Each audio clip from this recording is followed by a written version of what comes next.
स्वागत आहे मित्रांनो.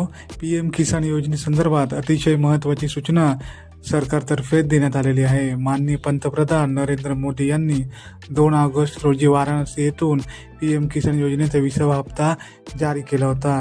बऱ्याच शेतकरी बांधवांना पैसे जमा सुद्धा झाले, परंतु काही असे शेतकरी बांधव आहेत त्यांना यापुढे आता या योजनेचा लाभ मिळणार नाही आहे. त्यांचे पैसे कायमचे बंद होणार आहेत. 1/2/2019 नंतर जमिनीची मालकी घेतलेले शेतकरी जर तुम्ही असाल तर तुमचे लाभ हे आता सरकारतर्फे कायमचे बंद होणार आहेत.